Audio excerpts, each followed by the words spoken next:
सत्य, ठळक व निर्भीड सक्षम न्यूज. जतसह परिसरातील बातम्या पाहण्यासाठी सक्षम न्यूजला सबस्क्राइब करा. ज्यांनी मला अडचणीत आणण्याचा प्रयत्न केला त्यांचा व्याजसहित हिशोब चुकता करणार. जत विधानसभेचा येणारा आमदार भारतीय जनता पार्टीचा असेल. खासदार संजय काका पाटील यांचे सूचक विधान. सांगली लोकसभा मतदारसंघात 2029 मध्ये जत तालुका श्रीमंत तालुका म्हणून ओळखला जाईल.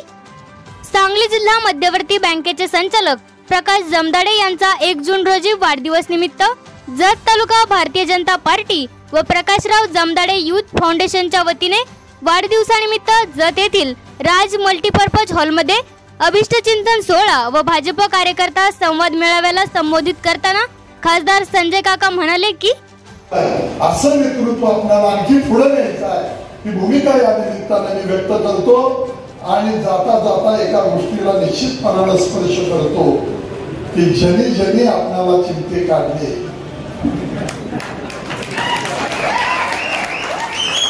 त्याचे हिशोब चुकते करणार एवढं तुम्हाला सांगतो.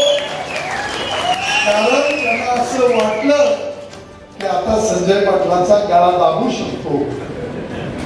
तेव्हा गळ्यापर्यंत हात आणणाऱ्या माणसांना आपल्याला व्याजासहित हिशोब चुकता करायचा आहे. तो केल्याशिवाय स्वस्त बदलणार नाही हेही या निमित्तानं सांगतो. डॉक्टर पेरायचं किती आणि पीक कापायचं किती याचा अभ्यास करतात. मागच्या वेळेला त्यांनी केला प्रयत्न पण ज्यांनी त्यांना उभा केलं ती अवसानघातकी माणसं निघाली. त्यांनी तिकडनं वर हात केले आणि डॉक्टर शेवटच्या क्षणाला मागे येऊ शकत नव्हते तरी तुम्ही लढाई केली.